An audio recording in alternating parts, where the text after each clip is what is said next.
Começa agora o programa 20 Minutos com Breno Altman.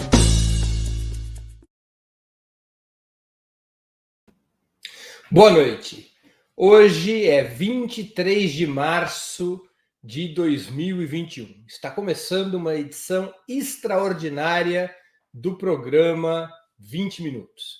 Essa edição é dedicada a discutir a histórica decisão adotada hoje pela segunda turma do Supremo Tribunal Federal. Por 3 votos a 2, foi acatado o habeas corpus impetrado pela defesa do ex-presidente Lula há mais de 2 anos.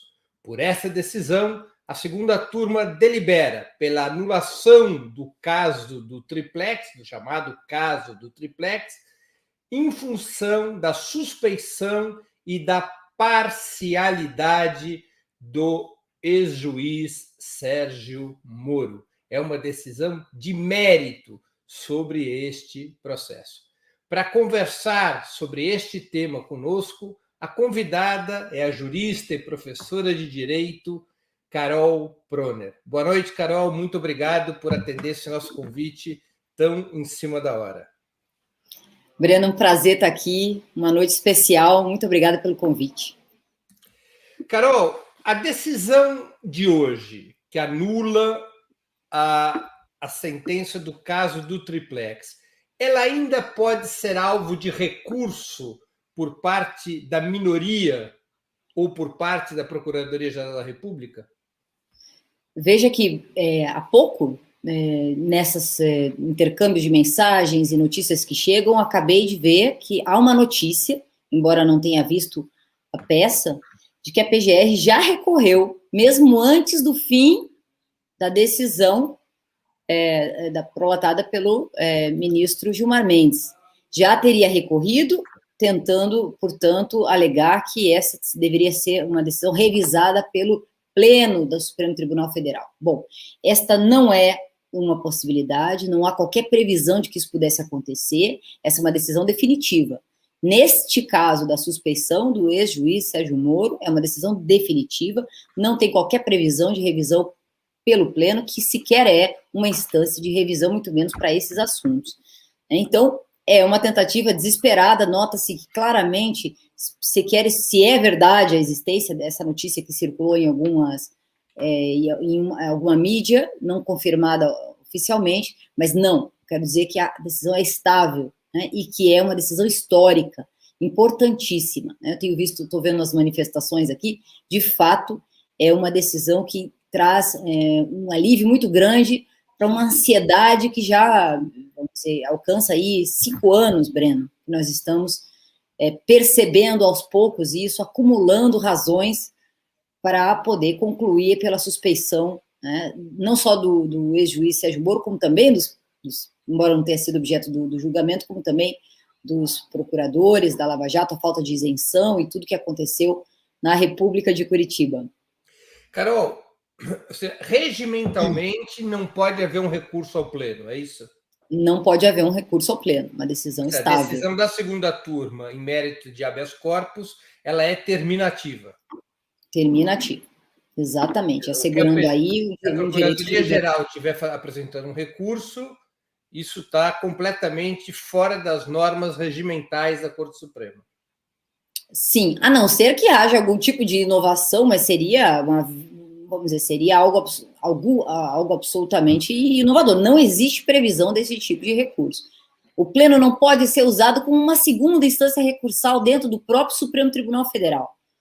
Poderia-se, já aconteceu, é tão grande a ansiedade, o medo que se revisa essa decisão, que é compreensível a sua insistência nessa pergunta, Breno, porque já há uma desconfiança, isso é próprio também do que nós estamos padecendo junto ao Poder Judiciário, uma insegurança muito grande diante das reiteradas, vamos dizer, situações constrangedoras, né, diante de uma insegurança generalizada que temos, principalmente com relação a esse caso do ex-presidente Lula.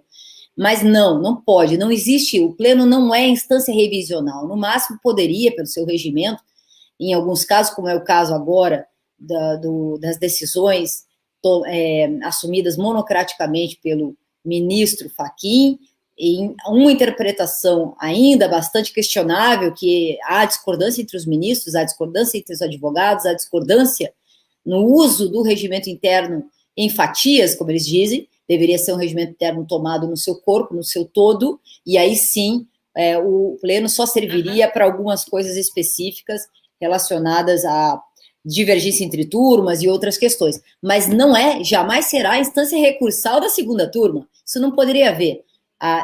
O que se poderia discutir é que, o Supremo não deveria ser dividido em turmas, deveria sempre haver decisões pelo pleno, isso poderia haver uma revisão do regimento para que isso pudesse ser modificado. Hoje, no atual momento, isso é daqui para o futuro. Eventualmente, isso poderia suscitar que não é justo, etc. Em outros países, eu outro dia tentava explicar a decisão para uma situação que eu fiquei explicando isso para a França, né, para o sistema francês, jurídico francês. E lá eles não têm primeira turma, segunda turma, tínhamos inclusive que fazer a tradução para uma situação jurídica que não existe, que inexiste. Eu levei muito tempo para explicar a divisão das turmas e o habeas corpus, que também não é um instrumento que existe tal qual no Brasil, né, uma situação relativamente sui generis, aqui brasileira, né, e própria de um remédio constitucional que tem aqui na nossa Constituição, que eventualmente não precisa existir em outras da mesma forma, né? Tratado de outra forma. Então, agora, é isso, estável, decidir é muito importante. Vamos a uma segunda questão.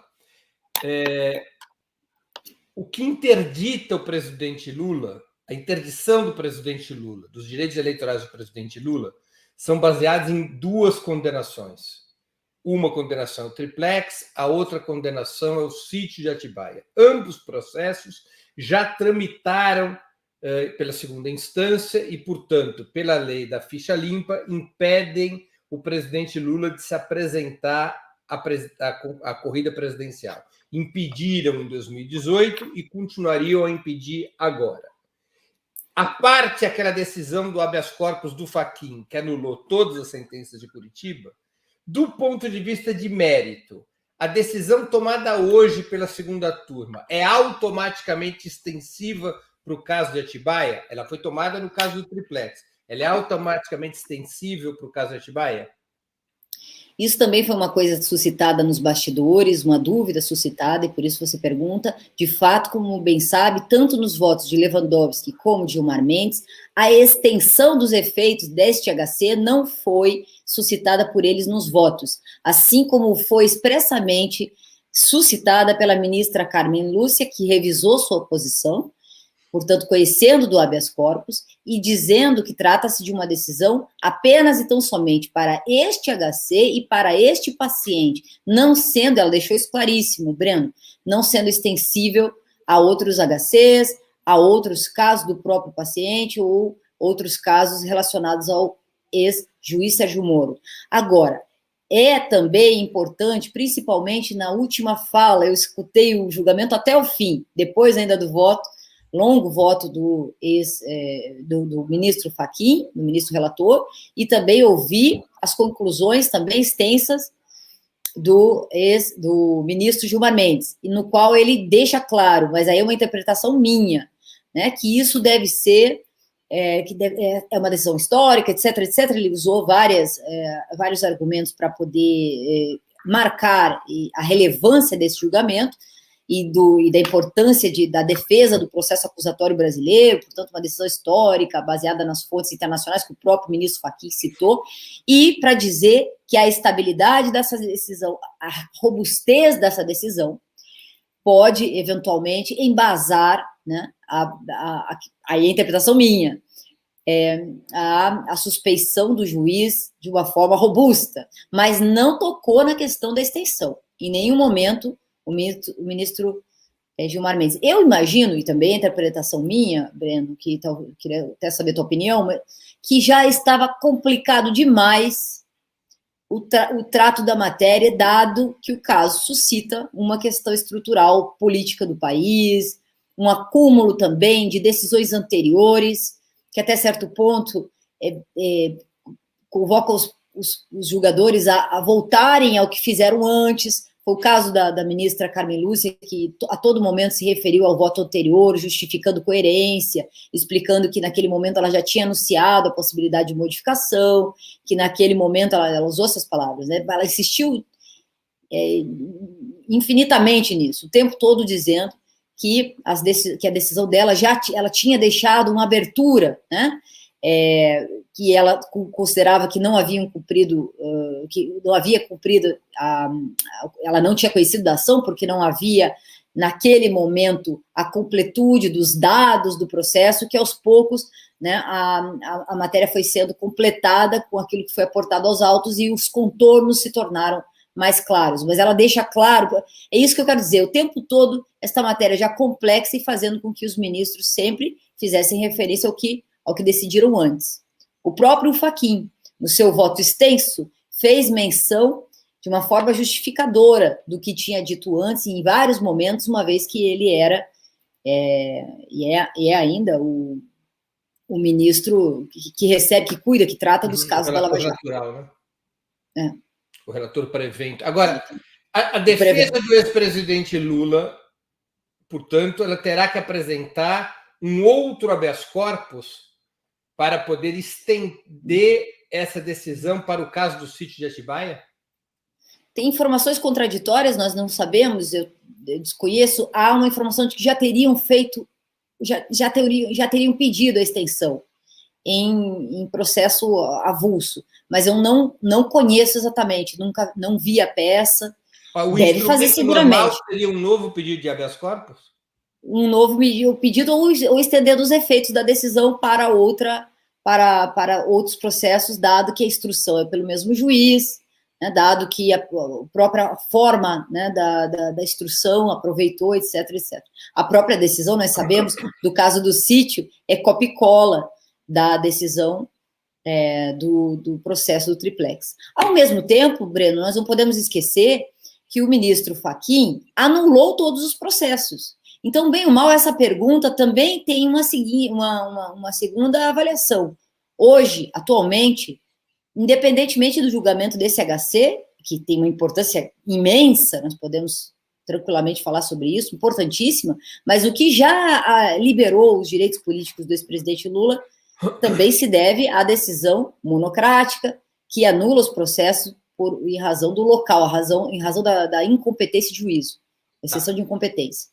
Mas eu quero chegar nesse ponto também, mas antes, para esclarecer essa questão do sítio de Atibaia, quer dizer, então teria que ser pedida a extensão dessa decisão por causa dos efeitos. Há uma jurisprudência no STF em casos semelhantes no qual se aplica esse tipo de extensão. Sim, no caso. Agora, o caso é sui generis, é único. Esse caso, da forma como ele foi feito, com a forma como ele foi conduzido, ele pode usar outras jurisprudências para poder respaldar. Evidentemente, quando uma decisão, um juiz é suspeito para um caso, estende-se a outros, ainda mais numa situação como essa. Agora, é totalmente particular esse caso de qualquer outro. Né?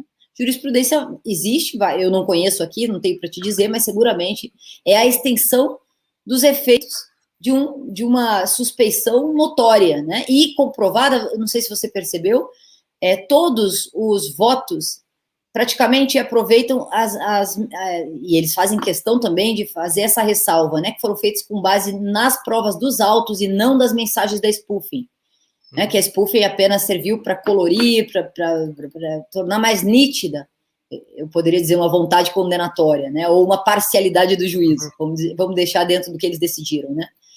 E eles deixaram claro que o tempo todo que foi apenas e tão somente foi necessário utilizar o que estava nos autos. E o que estava nos autos vinculados às questões que nós já sabemos, a questão das interceptações do celular, as questões, né, do Antônio Palocci foi citado pelos três, a situação ali pré-eleição, né, do uso da delação premiada no tempo do etc, etc. Então, quer dizer, é difícil, porque ali os processos todos do ex-presidente estavam andando ao mesmo tempo.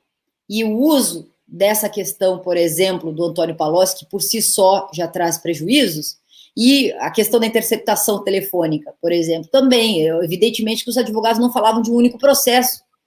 Temos ali 25 processos, 25 advogados que foram ouvidos, né, por escutas não autorizadas, etc. Então, nesse caso, seguramente aproveitará tudo que houve participação da instrução processual do Sérgio Moro, não só aquilo que ele sentenciou, porque não está restrito à sentença, está restrita, é amplo no sentido da conduta do juiz, e macula, portanto, o dever de parcialidade. Sim, agora, vamos agora tratar do outro habeas corpus, que é o habeas corpus que no dia 8 de março o ministro Edson Fachin acatou, anulando todas as condenações, 4 condenações contra o ex-presidente Lula, 4 processos que estavam em Curitiba, que estavam sob responsabilidade da 13ª Vara Federal. Esses processos foram anulados por questões de jurisdição, por não estarem afeitos, de acordo com o juiz Fachin, aceitando um pedido da defesa, não deveriam estar afeitos a Curitiba, e ele despachou esses processos para Brasília. De alguma maneira, a decisão de hoje anula, afeta, influencia nesse HC do Fachin, que será julgado pelo Pleno proximamente? Provavelmente vai ter algum tipo de efeito, né? Porque, de certa forma, a questão... Eu não posso responder isso, temos que avaliar ainda, é tudo muito recente. Mas a distrito, só aquela decisão, bom, se nesse caso há uma nulidade do processo estrutural, muito mais importante do que a questão da competência, porque a suspeição é estrutural da própria existência ou inexistência de um processo. Um juiz que é parcial vai até o inquérito, aproveita as provas, aproveita a própria acusação relacionadas ao caso do triplex. Aí que está a questão da extensão, que é importante. Acumuladas, as duas decisões são muito importantes, Breno, porque havia, e você sabe muito bem, na semana passada havia toda uma discussão, inclusive no campo da esquerda, que não estava eventualmente satisfeita ainda com a decisão, que não seria suficiente sequer comemorar ainda. Primeiro porque a questão da suspeição do ex-juiz Sérgio Moro era necessário ser resolvida por uma questão de justiça, de justo processo, devido processo legal, para o sistema acusatório, tudo isso que fundamenta nosso próprio sistema de justiça e a integridade do sistema de justiça. Tem todo esse lado. Por outro lado, do ponto de vista da decisão, apenas de exceção de incompetência de juízo, que é uma questão procedimental, que é uma questão, né, não é um pressuposto processual, como é o caso da suspeição, que macula a integridade do processo. Então, no caso do triplex, aqui nós temos uma nulidade total, né, a partir da suspeição. Não vão recuperar esse processo, é irrecuperável. Agora, seus efeitos precisam se estender aos demais processos. Eu diria até, bom... Deixa eu ver se eu entendi. É assim, a decisão anterior do Fachin, que tinha como motivo a jurisdição do processo, ele considerou que não podiam ter sido julgados por Curitiba, despachando esses processos para Brasília. Essa decisão do Fachin anula a sentença desses processos, mas não os processos estruturalmente. Portanto, as provas, não se sabe. As testemunhas, os inquéritos, não obrigatoriamente estavam anulados. Anulou as decisões desses processos, desses 4 processos que implicavam não só o ex-presidente Lula com relação ao sítio e ao triplex, como também as questões do Instituto Lula, as palestras e o terreno. Então, 4 processos. A decisão, mas não necessariamente implicava a anulação da instrução probatória e das provas em si. Isso ficaria adstrito à questão... Então, só para concluir, essa decisão remetida a Brasília por um sistema de distribuição que iria para a 10ª ou para a 12ª vara responsável por recuperação de ativos. Iniciou-se já uma discussão se o juiz responsável por essas varas de primeiro grau, portanto, o juiz de piso, seria mais garantista, menos garantista, embora hoje também o conceito de garantismo, segundo o ministro Cássio Nunes, pode ser discutido. Mas, em todo caso, havia toda uma discussão sobre aproveitamento ou não da fase instrutória. e das próprias provas. E havia um cálculo político, que era algo que também se discutia, se isso poderia ou não reiniciar um processo simbólico, midiático, uma vez que esse processo poderia reiniciar, dando, então, origem a toda uma discussão, né, de um processo, de um réu, outra vez Lula sendo réu, embora eventualmente a decisão não alcançasse as eleições de 2022, que é algo que também sempre vem. Outra questão é se deveria ter ido esta decisão monocrática, abrupta, do ministro Fachin, e contraditório ao que ele venha decidindo nos últimos tempos como juiz prevento, como juiz natural para Lava Jato, dentro do Supremo, se deveria, então, ser eventualmente revisitada pela turma ou pelo pleno. Nós, inclusive, Breno, nos reunimos com advogados, eu estive esta semana passada com 3 ministros da corte, em audiência que solicitamos através do grupo Prerrogativas. Nós estivemos com o ministro-presidente Fux, nós estivemos com o ministro Barroso, e ontem nós estivemos com o ministro Toffoli. E também enviamos uma carta, e que pedia justo processo, para a ministra Carmen Lúcia, mas com relação à questão da competência do plenário, ou da incompetência do plenário para estas questões, nós fomos lá argumentar, e o próprio ministro Toffoli, ontem, expressou sua posição. Os outros 2 ministros, o presidente e o ministro Barroso, tinham dito que era direito do ministro Fachin, que num habeas corpus decidiu pela nulidade das decisões, fazer uso do regimento que havia um precedente, né, que interpreta, como eu disse, de forma fatiada o regimento, mas isso gerou uma insegurança, Breno, por quê?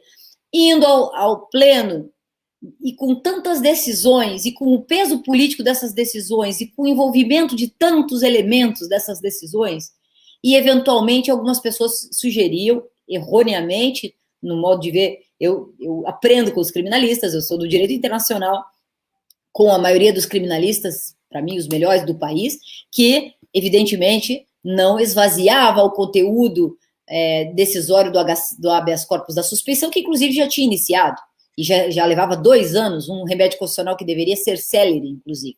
Então, esta decisão do próprio ministro Cássio, de devolver o processo a julgamento e de dar o seu voto, permitindo que o voto fosse concluído, nesse caso, decide definitivamente a questão da suspeição, por sua vez, resolve uma questão estrutural do processo, que, ao meu ver, obviamente, tem que ser estendida imediatamente a todas as acusações contra o ex-presidente Lula no âmbito da Lava Jato.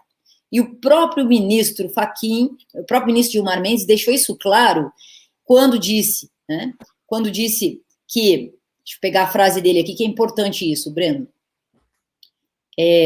disse que há uma contradição do próprio Fachin, uma confusão, ele dizia, olha a confusão em que estamos inseridos. Recentemente, o relator reconheceu que todos os fatos processados e julgados em Curitiba pela 13ª Vara, em relação ao paciente, não deveriam estar lá, né, porque não guardavam relação com a Petrobras, portanto, deveriam sair. E decidiu em sede de habeas corpus também, monocraticamente. Né? E agora, como é que fica? Né? Então, ele mesmo traz essa questão dessa contradição de uma decisão tão grave, e isso ele já estava reagindo ao voto do ministro Cássio, que dizia que habeas corpus era um quadro para a arguição da suspeição, depois de já terem sido enfrentadas a exceção de suspeição em outros momentos do passado, né? E que esses fatos novos, né, não seriam suficientes, etc.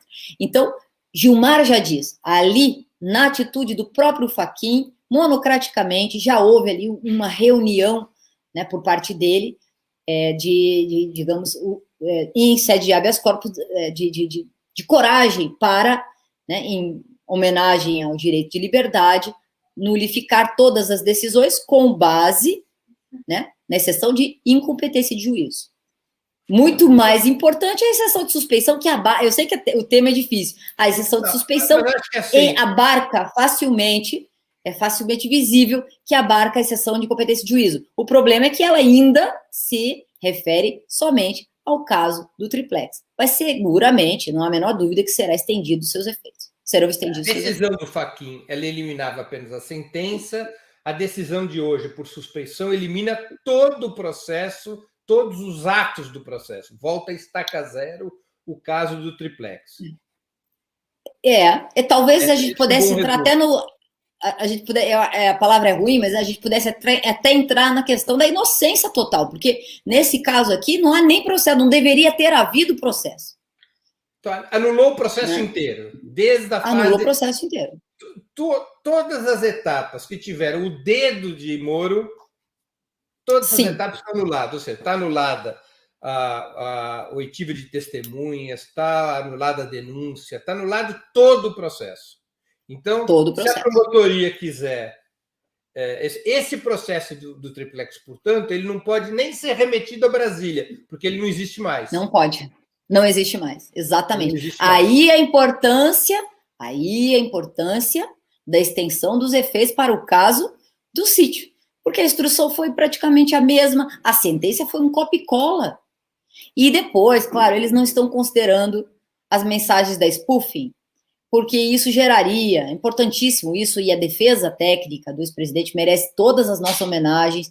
O ministro Gilmar Mendes fez uma fala final, se emocionou e fez uma homenagem ao Cristiano Zanin, porque eles foram, inclusive, corretamente também não inseriram essa questão eles não foram, e aí o Cristiano Zanin fez essa fala ao final, foi importantíssimo ele também ter pedido a palavra e ter sido respeitado no uso da palavra, se você lembra bem. Ele falou duas coisas, ele disse, a petição, esse HC vem desde novembro de 2018, 2 anos, portanto, e naquela oportunidade sequer havia notícia de hacker, ou de spoofing, ou de intercept, ou vaza-jato, ou coisa parecida. A petição inicial desse habeas corpus não faz alusão a qualquer mensagem hackeada, defendendo-se de qualquer argumentação, como fez o ministro Cássio quando disse que fatos novos, spoof, mensagens ilegais, mensagens criminosas, etc. Usou até a teoria dos frutos da árvore envenenada, invertendo completamente, dizendo que as provas eram envenenadas, uma confusãozinha aí que quase que brinca com a séria e importante teoria que vai ser usada agora para invalidar as outras decisões, os outros processos todos, né? E também falou que... então... O presidente Lula ficar numa situação completamente segura, tanto do ponto de vista da sua inocência, quanto do ponto de vista dos seus direitos eleitorais, o que precisaria haver seria a extensão da suspeição para o caso do sítio e também para os outros 2 processos do Instituto Lula e do terreno. A extensão, neste caso nós estamos falando do ex-juiz Sérgio Moro, dos processos todos aqueles em que existir instrução por parte do juiz. Porque que ele instruiu o processo. Essa é a tese da defesa. Sim. Então, todas as teses, todos os processos em que houve instrução, que está maculada aí a parcialidade, estrutura do próprio direito a um justo processo. Tudo envolveu o ex-juiz. E eu ia dizendo isso também. Provavelmente, e a defesa técnica tem feito muito bem esse trabalho de mostrar que, apesar de tudo, as mensagens da operação spoofing corroboram, delineiam, mostram, né, usando as palavras da Carmen Lúcia, né, deixam claro, tornam mais nítida a situação que levou, eventualmente, vamos dizer, a avaliar a suspeição de forma não taxativa com relação ao processo penal. Porque as causas taxativas, até o ministro Cássio tentou ali fazer uma argumentação estrita do Código de Processo Penal, os casos que são taxativos, que são inequívocos, né? Amizade, a questão da amizade entre juiz e parte, etc. Não era o caso. Aqui nós temos que trabalhar com a ideia não taxativa do processo penal para poder incluir, né, outras questões que denotam isso, inclusive a própria participação do juiz em encontros políticos, foi uma das razões pelas quais o ministro Lewandowski também reconheceu a parcialidade, ou a própria operação, controle, né, da divulgação da delação do ex-ministro Palocci, para fins, né, de inferir no processo eleitoral e tudo isso. Quer dizer, são razões que não estão expressamente previstas no Código de Processo Penal. São razões que vão além.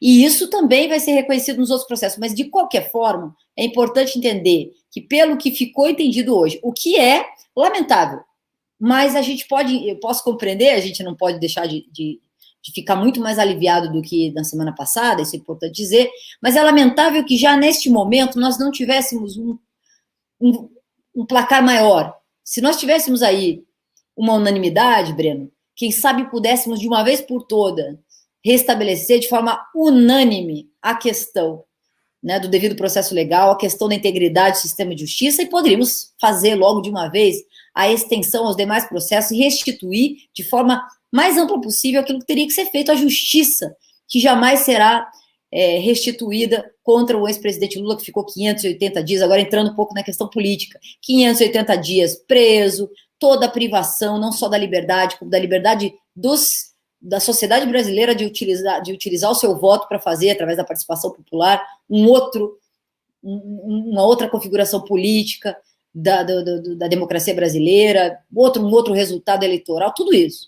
Então, evidentemente que o certo, para mim, eu tenho posicionamento quanto a isso, é que o placar fosse de 5-0, extensivo a tudo que fosse instruído por esse juiz, e que sim, as mensagens da spoofing pudessem, inclusive, gerar algum tipo de responsabilização, cuidando bem quanto às teses de que não podem ser usados para acusar, e sim para o direito de defesa, aproveitamento dessas mensagens hackeadas, não podem ser usados para acusar ninguém, eu entendo perfeitamente isso, é importantíssimo, mas, em todo caso, é importante ali, porque os elementos trazem uma série de irregularidades que podem ser ilegalidades e que poderiam gerar responsabilização, principalmente no meu caso aqui, do direito internacional, da violação com relação à cooperação internacional, etc., etc., dos procuradores e, eventualmente, até do juiz. Então, é um começo, mas não é a decisão dos sonhos, né? Claro, é uma decisão muito melhor do que a semana passada. Então, agora, deixa eu entender uma coisa. Existe um recurso da Procuradoria-Geral da República em relação ao habeas corpus do Fachin do dia 8 de março.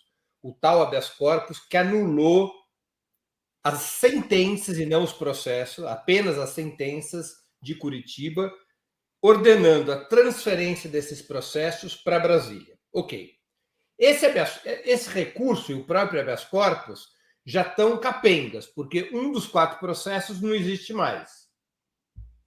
Tá certo? Sim, exatamente. Então já tem uma discussão no pleno se tem procedência ou não discutir o habeas corpus, porque ele pode simplesmente ser parcialmente inutilizado. Sim, é que você está trabalhando hipóteses muito... Agora, veja, o que provavelmente acontecerá, se é que já não aconteceu? Me perdoe, cara, deixa eu perguntar de outro jeito, que eu acho que talvez seja mais interessante. É assim, qual era o grande medo que existia com esse recurso? É que quando chegasse no pleno, o próprio Fachin, e ele numa entrevista insinuou que faria isso, ele próprio mudaria o seu voto e votaria contra o seu habeas corpus. Porque ele alega que emitiu o habeas corpus, acatou o habeas corpus, porque era uma decisão pela colegialidade. De colegiado da segunda turma. E que, portanto, quando chegasse no pleno, ele poderia revisar a sua decisão. Então, qual era o grande medo? Segundo várias pessoas com quem eu conversei. O grande medo era, chegava no pleno e o Fachin conseguisse construir uma maioria que revogasse o seu próprio habeas corpus, recuperando as sentenças contra o Lula e reportando os processos novamente a Curitiba, deixando o Lula não só inelegível, mas com uma condenação a caminho do trânsito em julgado, o que poderia levar, inclusive, o Lula de volta à prisão. Esse era o grande medo. Já não existe mais esse medo? Olha, eu diria que aplacou muito esse medo. Seria uma operação, assim, muito, digamos, anômala, para ficar assim na linguagem jurídica, digamos. Sim, Breno, havia toda uma discussão e uma insegurança. Eu faço parte das pessoas que, entre nós, do campo jurídico, ficou desconfiada, talvez até pessimista. Com essa discussão, se deveríamos ser otimistas, pessimistas, deveríamos comemorar ou não. Acho que a comemoração é todo um direito e etc. Tem todo um cálculo político também de animação desse momento que nós estamos vivendo, principalmente pelo que estamos vivendo em relação à situação política do país. Então, isso é uma outra discussão. Agora, do ponto de vista jurídico, sem dúvida nenhuma, é uma situação muito misteriosa, que o ministro Fachin tivesse decidido algo que contraria tudo que ele vinha fazendo até então, e depois acolhe um recurso que nem deveria ser, como eu disse, o pleno não é instância recursal, acolhe um pedido do Ministério Público, um agravo do Ministério Público Federal. Não foi o Aras até que assinou, foi a Procuradoria-Geral da República, não lembro quem, mas não foi o próprio Aras. Isto vai a pleno e a própria defesa técnica disse que o Ministério Público não era parte para agravar essa decisão e que também não deveria ter, portanto, feito isso, e o pleno não é o local para isso, para esse debate a respeito desta eventual revisão, que podia contar, sim, com o voto do próprio Fachin, não mais agora pelo princípio da colegialidade, mas respeitando suas próprias convicções. Nós tivemos um momento meio traumático em que isso aconteceu lá atrás, né, com a ministra Rosa Weber, momento dramático que envolve esse mesmo caso, quando da prisão, me parece, da não concessão do habeas corpus, da prisão antecipada, não é isso? Então, essa situação de que um ministro da corte pode votar contra si próprio, com a própria decisão, e uma decisão deste nível, uma decisão radical, uma decisão abrupta, uma decisão que devolve os direitos políticos ao ex-presidente Lula, depois de tudo que vivemos, depois de 5 anos, e reconhecendo uma questão que estava sendo suscitada pela defesa há 3 anos, e de repente, num belo dia, uma segunda-feira, agora, ok, Carol, ele agiu corretamente, a decisão é impecável. Agora, é uma decisão... Deixa eu fazer o papel de advogado do diabo aqui para o nosso público ficar bem esclarecido. Vamos supor, vai ser julgado o recurso da Procuradoria-Geral da República em relação ao HC do Fachin. O pleno decide tirar aquilo que já entrou em situação de inépcia, ou seja, não existe mais o processo do triplex. Dos 4 processos, um está morto. Certo. Mas o Fachin consegue, digamos, constituir maioria contra o seu próprio HC em relação aos 3 processos pendentes. E o HC é anulado. É muito difícil, Breno, que depois da decisão atual da segunda turma e o pedido de extensão dos efeitos, que esses próprios 3 julgadores, ministra Carmen Lúcia não vai estender os efeitos teria que imaginar, então, que os efeitos não serão estendidos, mas é possível. Eu entendo a sua pergunta, eu entendo a sua desconfiança, acho que estamos escaldados, vivemos aí um processo em que o protagonismo do Poder Judiciário no trancamento da democracia brasileira pode ser justificado por N razões, desde o impeachment, desde tudo, quer dizer, é um protagonismo do sistema judicial sobre questões políticas, mas é muito difícil, porque aí tem toda uma discussão sobre a questão do triplex, se aproveitou ou não aproveitou, a defesa está tranquila. Eu quero também acolher um pouco o sentimento da defesa técnica de tranquilidade, que eles passam isso, tinham passado antes, eu discordava um pouco, porque esse movimento, não discordava da defesa técnica, discordava da tranquilidade, né, de que justamente por esse sentimento de desconfiança que gera esse próprio comportamento, que hoje eu ouvi com atenção o voto do Fachin até o final, para entender como é que ele está buscando coerência na sua decisão, depois de tudo que aconteceu.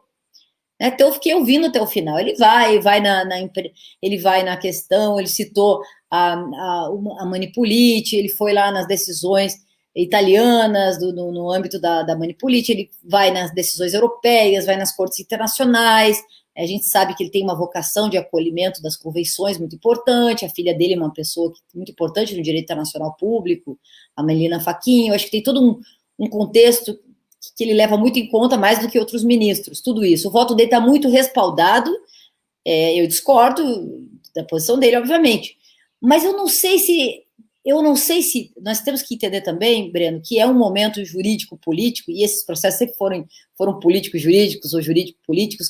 O elemento político às vezes pesa mais, às vezes o jurídico pesa mais, mas não se pode dissociar que é um julgamento jurídico-político, que todas as pressões que foram feitas da sociedade civil organizada, inclusive do Comitê Lula Livre, do qual você faz parte, eu faço parte também, outras instâncias que serviram como vetores de organização da sociedade civil, tendo em vista os impactos dessa decisão na vida das pessoas que estão aqui comentando agora, por exemplo, no chat, ou de todas as pessoas que votariam e que não votariam em Lula, e toda essa conversa de muito tempo, a tradução do que é um justo processo para a sociedade, a ideia da presunção de inocência.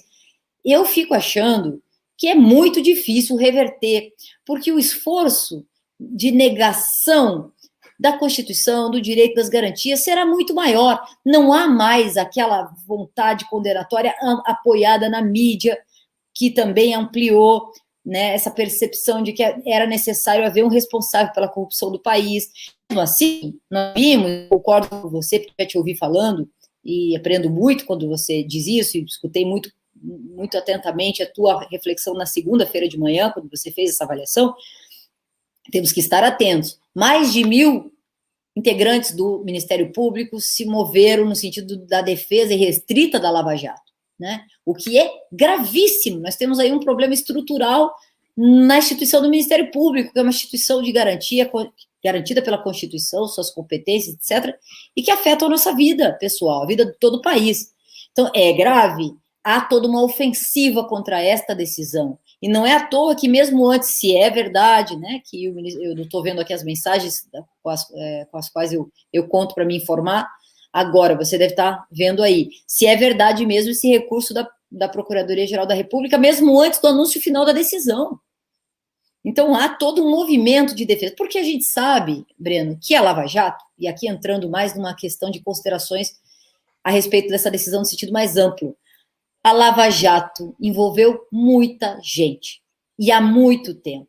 Quantas pessoas foram engendradas, conscientes ou inconscientes, de que essa grande operação era lesiva à ideia, vamos dizer, do sistema acusatório, lesiva politicamente aos direitos do próprio réu, no sentido mais amplo político, lesivas aos interesses nacionais, lesivas, agora os estudos aí da CUT, de ESE, amplamente a estrutura econômica das empresas, dos empregos, né? Lesiva também aos interesses estratégicos, geopolíticos dos Estados Unidos aqui, quando favoreceram as colaborações em matéria penal, os réus sendo julgados de outra jurisdição. Então, tudo isso é uma operação de guerra que fizeram aqui, uma guerra não convencional.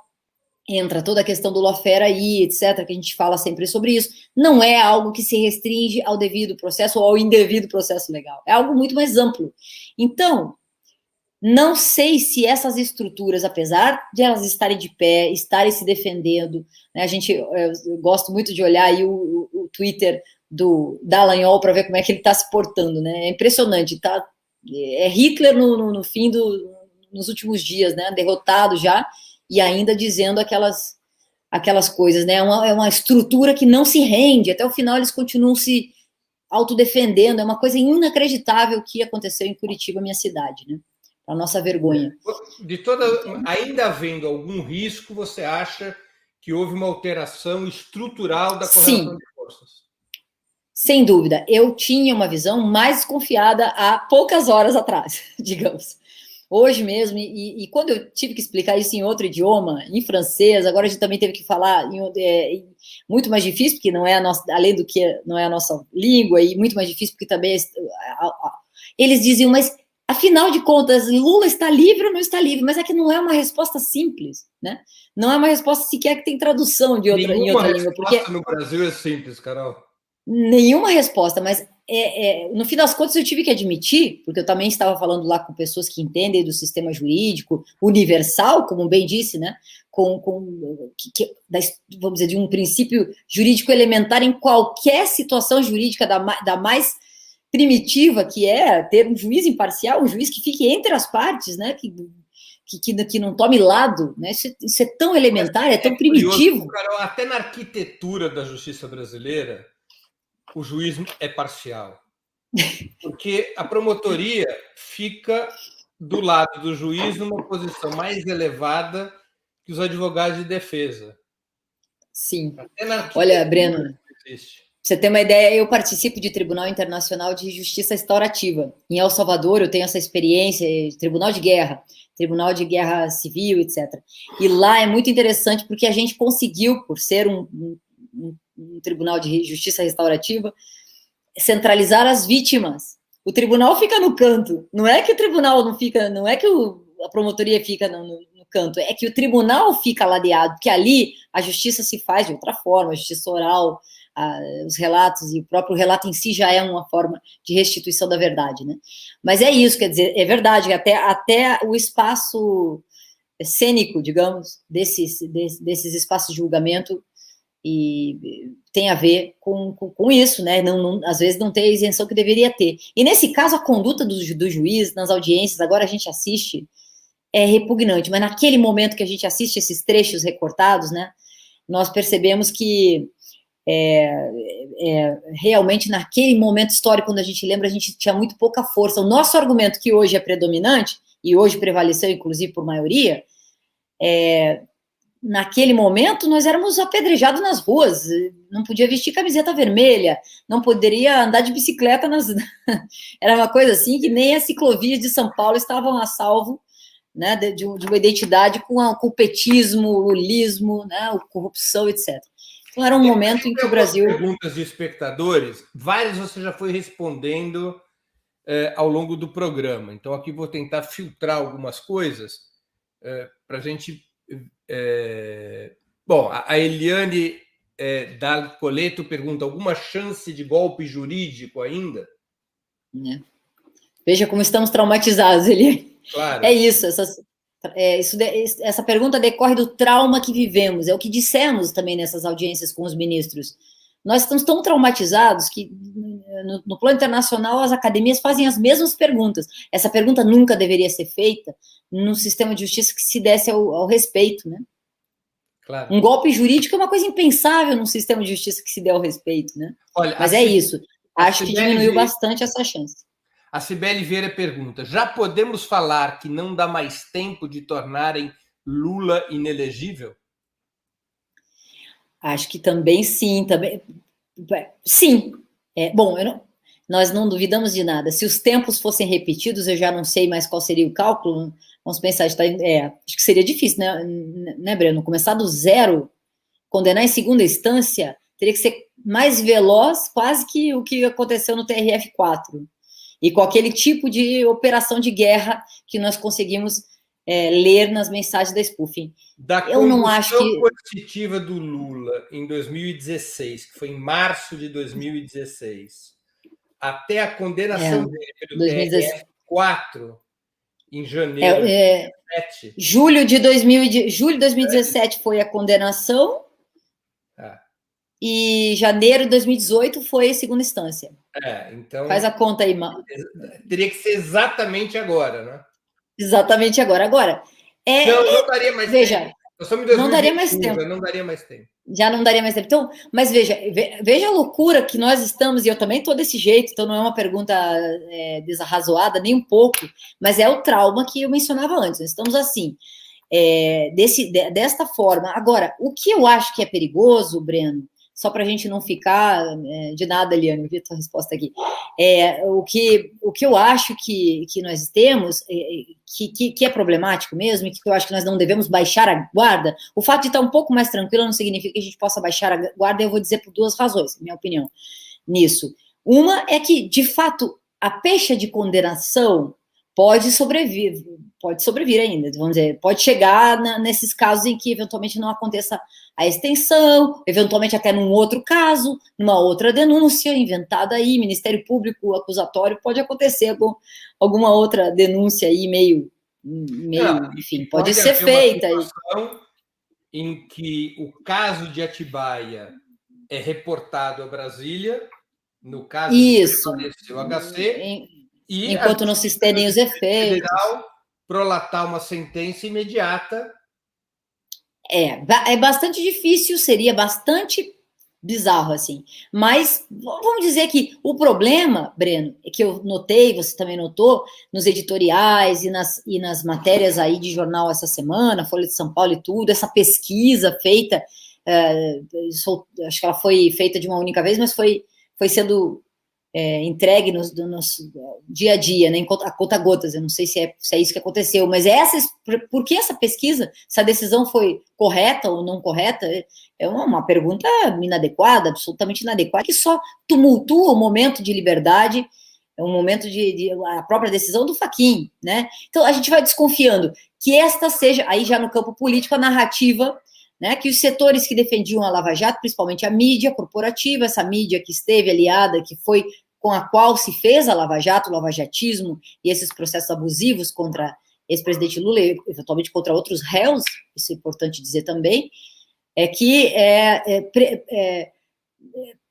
prossegue, né? E a gente nota isso claramente quando liga aí a Globo News, a Rede Globo em geral, o jornal Globo, esses colunistas que eram mais pró-Lava Jato e tal, que não dão o braço a torcer até o final, né? Então, essa turma ainda é capaz de ficar dizendo, ele não é inocente, ele só uma decisão que anulou, mas ele ainda é réu e ainda não se sabe, justo processo quer dizer que ele pode ser condenado. Então, a ideia de Lula ladrão, Agora, essa ideia qual é a batalha, corrupção ligada a ele. Agora, nesse momento, do ponto de vista político e jurídico, qual você acha que é a batalha a ser travada pela campanha Lula livre?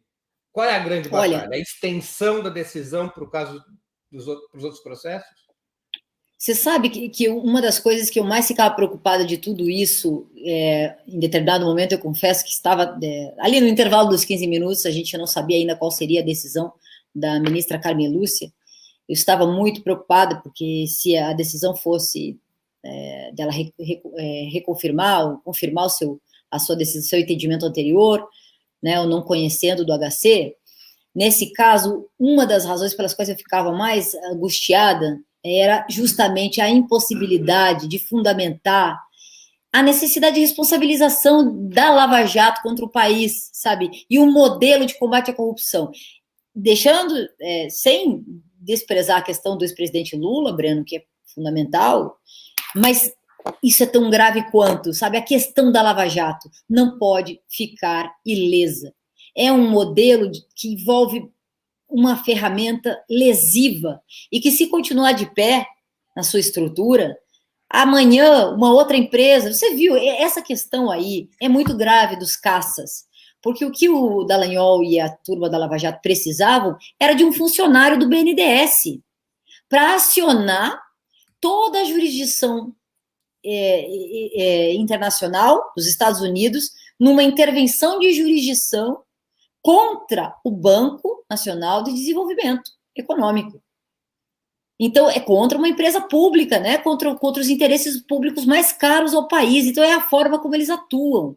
E eu me lembro bem, quando eu estava ainda chegando no Rio, eu sou professora da UFRJ, eu via algumas ONGs associadas do Plano Internacional fazendo captação de estagiários e pagando bem, né? Os nossos alunos lá da Faculdade de Direito, que trabalham com direitos humanos e combate à corrupção, contra desvios no BNDES, programas de treinamento de estagiários contra as empresas públicas. Então, eram ONGs bem intencionadas, ligadas, inclusive, a colegas e pessoas, às vezes advogados, nem sabem, não estão de má fé nem nada, mas, claro, combate à corrupção, todos nós somos a favor do combate à corrupção. Mas desta forma como ela foi feita. Então, se este julgamento não tivesse terminado como terminou, nós teríamos muitas dificuldades. Por exemplo, de acionar os órgãos correcionais, Conselho Nacional de Justiça, o Conselho Nacional do Ministério Público, a questão do Tribunal de Contas e o envolvimento do Tribunal de Contas em todas essas questões internacionais também, e a falta de autorização para as ações que tomaram relativa a organizações de outro país, congêneres de outro país, o próprio Ministério Público e também o Ministério da Justiça, o DOJ americano, né, o Departamento de Justiça dos Estados Unidos, e a Comissão de Valores Imobiliários daquele país, e sem contar o FBI mesmo, e agentes que vieram para cá e atuaram dentro do nosso país, sendo favorecidos nos seus interesses por agentes públicos, né, como comprova as mensagens funcionais desses funcionários públicos. Então, nós temos um caminho longo pela frente. Eu não vou descansar nem um minuto no nosso trabalho. A gente está fazendo um trabalho de pesquisa grande sobre as mensagens da spoofing. A gente quer saber tudo o que aconteceu aqui.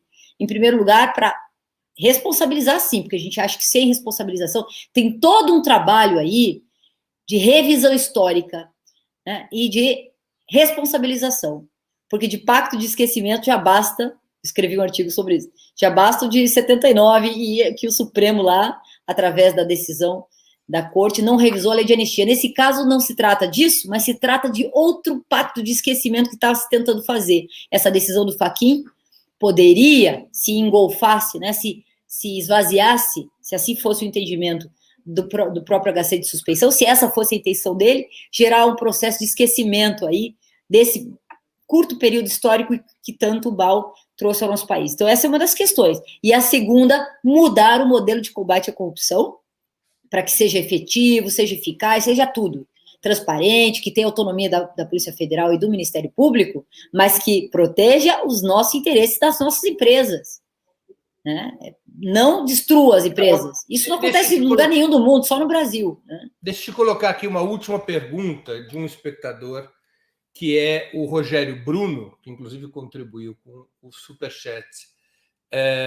A Carol caiu? Ixi, acho que nós tivemos uma queda aqui da nossa entrevistada. Vou esperar ela voltar aqui, que tem uma pergunta do Rogério Bruno, que é importante para a gente finalizar a entrevista.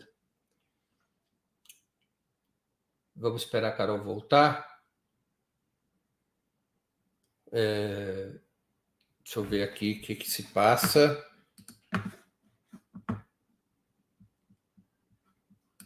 Um minutinho, vamos aqui, que ela deve estar tentando voltar. Apertei o botão errado aqui. Tá uma última pergunta aqui de um espectador nosso, Rogério Bruno, que contribuiu com o Superchat, eu quero agradecer, que é assim: Carol, será possível responsabilizar e penalizar Moro e Deltan pelos atos que acabaram com o Brasil? Essa é Rogério, a pergunta de 1 milhão. A pergunta de 1 milhão. Acho que as mensagens, relembrando, né? As mensagens hackeadas, as mensagens filtradas, não servem para incriminar ninguém, as mensagens em si, mas elas revelam fatos que ocorreram. Esses fatos é que devem ser investigados, porque eles têm o condão de gerar responsabilização. Não as mensagens, Breno. As mensagens não podem ser usadas de forma condenatória, mas elas podem suscitar a investigação sobre fatos. É o Tribunal de Contas que busca saber, o Poder Judiciário que busca saber, os órgãos de controle que busquem saber, o Ministério da Justiça que busque saber. E o Lewandowski, o ministro Lewandowski, está fazendo muito corretamente, quando ele pede informações ao Ministério da Justiça sobre as transações internacionais que se deram no âmbito da Lava Jato com relação, né, às empresas. Nós não conhecemos, isso é muito importante, a pergunta do Rogério, nós não conhecemos os acordos de leniência, como é que eles foram feitos. Há indicativos que poderiam ter aproveitado até ONGs como a Transparência Internacional. Tem coisas escandalosas, cabeludas aí, nesse pacto que foi feito.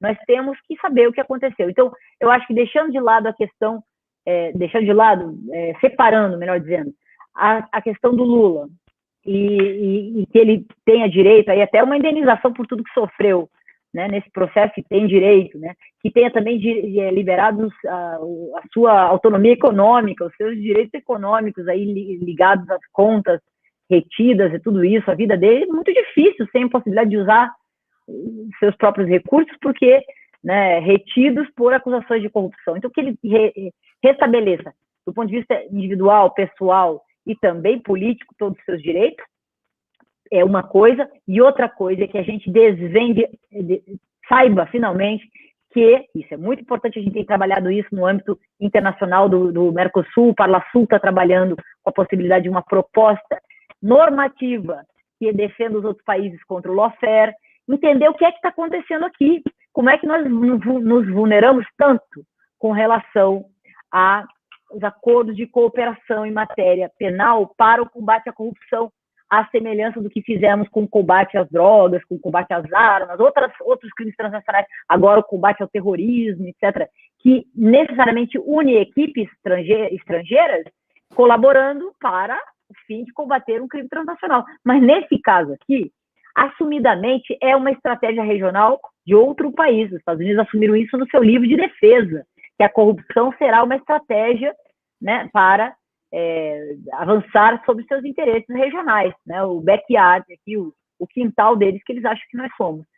Então, acho que é uma questão, eu não entrei nisso, embora você tenha me feito perguntas difíceis, eu não sou criminalista, provavelmente posso ter falado até alguma besteira aqui, eu tenho que verificar os meus colegas agora que estão dizendo, no calor dos acontecimentos, a minha praia é outra, e eu nem falei disso, que é a questão geopolítica. Isso sim é que é grave, Breno, porque podem surgir outros funcionários públicos com essa tentação, né, de brilhar no exterior, de ser advogado nos Estados Unidos, e tem outros funcionários que podem ser, eventualmente, seduzidos, né, a outros interesses que não da própria função do sistema da magistratura ou, né, nesse caso, da acusação do Ministério Público. Carol, queria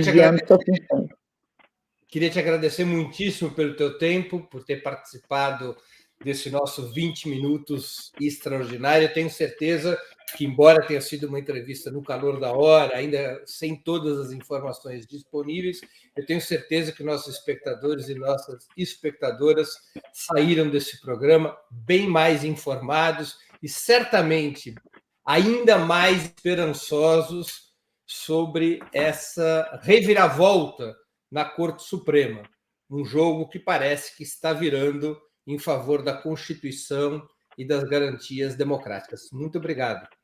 Temos direito a comemorar hoje, sem dúvida nenhuma. Muito obrigada a você, Breno. Um abraço, boa noite. Boa noite. Encerramos assim mais uma edição do programa 20 Minutos, em edição extraordinária. A nossa convidada foi a jurista e professora de Direito, Carol Proner. Nós voltamos a nos ver amanhã, dia 24 de março, às 11 horas da manhã, com uma entrevista com Walter Pomar, dirigente do Partido dos Trabalhadores. Amanhã, às 11 horas da manhã, dia 24 de março, quarta-feira, às 11 horas da manhã, nos canais do Opera Mundi, no YouTube, no Facebook e no Twitter. Até lá e um grande abraço. Muito obrigado pela audiência.